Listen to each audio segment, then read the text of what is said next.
अंतर्राष्ट्रीय समाचार। युद्ध विराम वार्ता में तेजी लाने के लिए एंटनी ब्लिंकन इस सप्ताह करेंगे मिस्र का दौरा।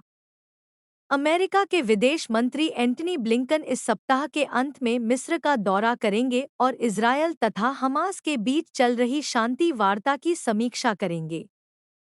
अमेरिका ने पहले ही इजरायल से कहा है कि वह राफा में किसी भी जमीनी हमले का समर्थन नहीं करेगा, क्योंकि इससे बड़ी संख्या में महिलाओं और बच्चों सहित नागरिकों का जीवन प्रभावित होगा।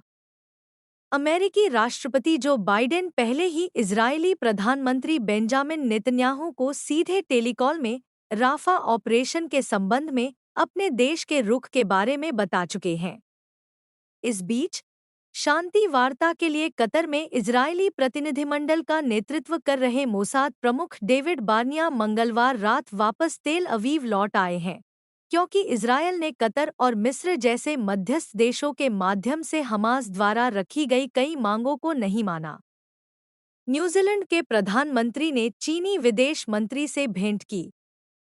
न्यूजीलैंड के प्रधानमंत्री क्रिस्टोफर लक्सन ने वेलिंगटन में चीनी विदेश मंत्री वांग यी से मुलाकात की। वांग यी ने न्यूजीलैंड को एक विश्वसनीय और परिपक्व सहयोगी भागीदार मानते हुए कहा कि चीन न्यूजीलैंड संबंध हमेशा अन्य विकसित देशों के साथ चीन के संबंधों में सबसे आगे रहे हैं।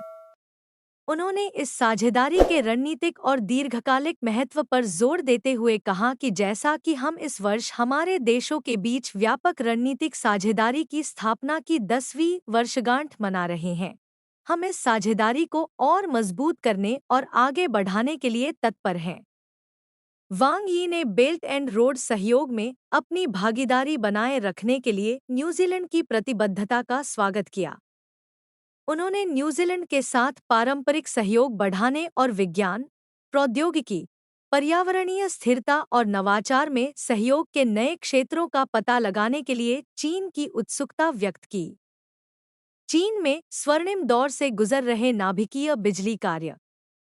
विश्व परमाणु ऊर्जा शिखर सम्मेलन ब्रुसेल्स में आयोजित होगा।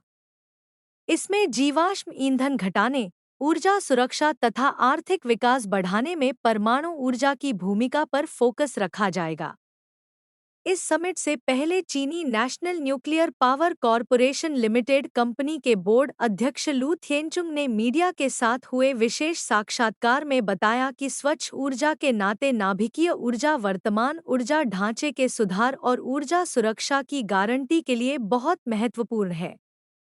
इसके साथ नाभिकीय ऊर्जा का व्यावसायिक चेन लंबा है और दसियों अन्य व्यवसायों से जुड़ा है, जो चीनी अर्थव्यवस्था की स्थिर वृद्धि के लिए बड़ा महत्व भी रखता है। कहा जा सकता है कि चीनी नाभिकीय बिजली कार्य स्वर्णिम समय से गुजर रहा है। फिलिस्तीनी मृतकों की संख्या बढ़कर 31,645 हुई। गाजा स्वास्थ्य मंत्रालय। गाजा के स्वास्थ्य मंत्रालय ने बताया कि इजरायल की जवाबी कार्रवाई के बाद फिलिस्तीनियों की मौत का आंकड़ा बढ़कर 31,645 हो गया है। स्वास्थ्य मंत्री ने कहा, इजरायली बमबारी की जद में 61 फिलिस्तीनी मारे गए, जिसके बाद मृतकों का आंकड़ा 31,645 हो गया। इजरायली मीडिया ने बताया कि हमारा प्रतिनिधिमंडल जल्द ही दोहा पहुंचेगा, जिसके बाद हम संघर्ष विराम सहित कैदियों की रिहाई पर विस्तारपूर्वक चर्चा करेंगे, जो कि फिलहाल हमास के कैद में हैं।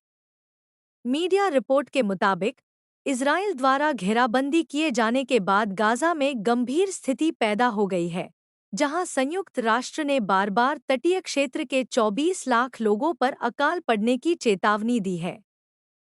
BNT की खास पेशकश।